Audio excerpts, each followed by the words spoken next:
السلام علیکم ملګرو. عمران خان پرون قوم ته خطاب وکړو چونکې د الکترونیک په کوم هم نیوز دی جیو نیوز دی په هغو باندې د عمران خان نوم اخیسته هم بند شوي دي. په هغه د حکومت د طرف نه پابندي لګېدلې ده چې تاسو په جیو نیوز هم نیوز داسې کومې غټې چینلې چې دي په هغو باندې الکترونیک کوم چینل چې په هغو باندې به د عمران خان نوم نه اخلئ. خو عمران خان پرون د خپل سوشل میډیا د خپل پیج نه یو خطاب قوم ته وکړو. په هغه خطاب کې قوم ته څه وویل هغه مین خبرې مې ترې راهیستې دي، ستاسو سره ډسکس کوم په دې ویډیو کې. نو ویډیو د اخره پورې وګورئ او د خپلو ملګرو سره یې مخکې ضرور شیر کړئ. عمران خان ویلي دي خپل قوم ته خپل په دغه خطاب کې چې زه به نن عدالت ته ځم، زما کیسونه دي کوم کیسونه دي هغو دپاره به زه عدالت ته ځم، خو زما د ګرفتارۍ نن ډېر چانس دی.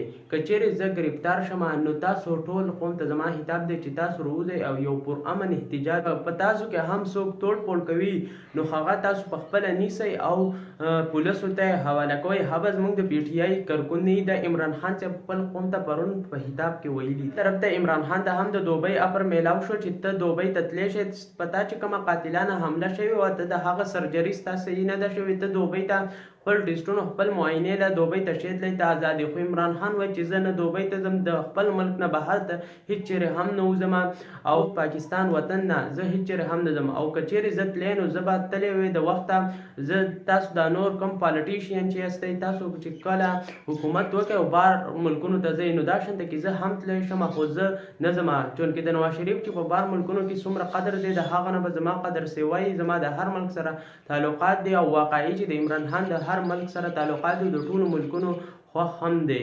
بل طرف د زمان پارک نه چې کم کارکونان بهر ته کې راوتي و شل کسان چې هغه هم د عدالت یو جج دی چې هغه کم د کور دغه نوکران چې دي هغه هم گرفتار شوي دي او نامعلومه ځکي ته تللي دي. نو عمران خان قوم ته ویلي دي چې زما د گرفتارولو نن ډېر غټ چانس دی، نو که زه گرفتار شم نو تاسو زما دپاره یو پرامن احتجاج کولی شئ، په دې کې هیڅ هم نشته دی، خو توړ پوړ به هېڅ چیرې هم نه کوئ.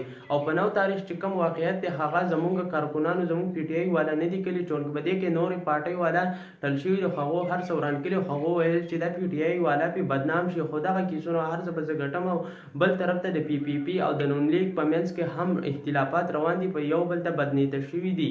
پی پی پي بلاول بټو چې په کوم په سوات کې جلسه وه په هغه کې ویلي دي چې کوم بجټ وتلی دی که په دې کې د سیلاب متاثرینو دپاره حق نه و نو دا بجټ به بیرته منسوخ کېږي، دا به بیرته لر کېږي.